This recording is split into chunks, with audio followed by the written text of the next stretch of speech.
اليوم راح نسوي لكم التلبينة النبوية، وهي وصفة قال عنها النبي صلى الله عليه وسلم: مجمة لفؤاد المريض تذهب ببعض الحزن. وهي وصفة مكونة من دقيق الشعير ودقيق البر وكذلك الحليب وبعض من العسل. وأول شيء راح نسوي إنه راح نضع الدقيق في القدر، وراح نحط لكل 3 ملاعق دقيق كبيرة كوب من الحليب.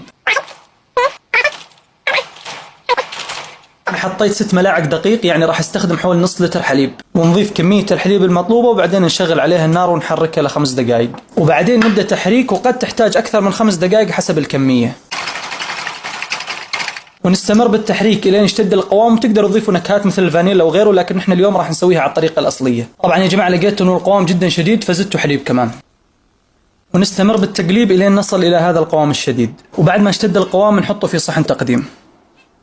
وطبعا نقدر نتركها الين تبرد، او تقدروا تاكلوها كمان ساخنة. واخر شيء نحط عسل اصلي على وجه التلبينة، وناخذ كمية من العسل الاصلي ونضيفها على الوجه.